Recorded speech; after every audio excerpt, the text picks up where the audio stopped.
İlyas kafedən mənə nə göndəriblər, göstərirəm sizlərə. 20 manata setdir. Burada var 6 şiş toyuq kebabı. Bax, belə qəşəng. Dedim, bugün axşam yeməyim İlyas kafedən olsun. Zaten səhər gün ortada oradandır. Prosta bugün evə biraz tez gəldim. Dedim, sifariş edeyim evdə, anamdan yeyim.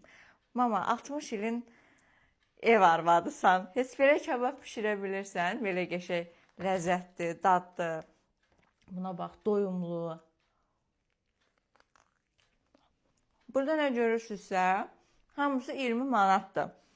6 şiş toyuq kebabı, bu düyüsü, bax bir dənə qrafinka kompotu var, reyhan kompotudur, çoban salatıdır, acikasıdır, çörəyidir. Bu 2 nəfərlik yeməkdir. Düzdür, biz bu qədər yemirik. Amma yəni bir 3 nəfər zat falan evə sifariş edirsiniz, bir 3 nəfər falan rahat yeyə bilərsiniz. Dadı da əladır. Özümüz də yeyirik, sizə də məsləhət eləyirik. Siz də zəng eləyin, evə göndərək və yaxud da ki, elə gəlin oturun İlyasın kafesində yeyin içə.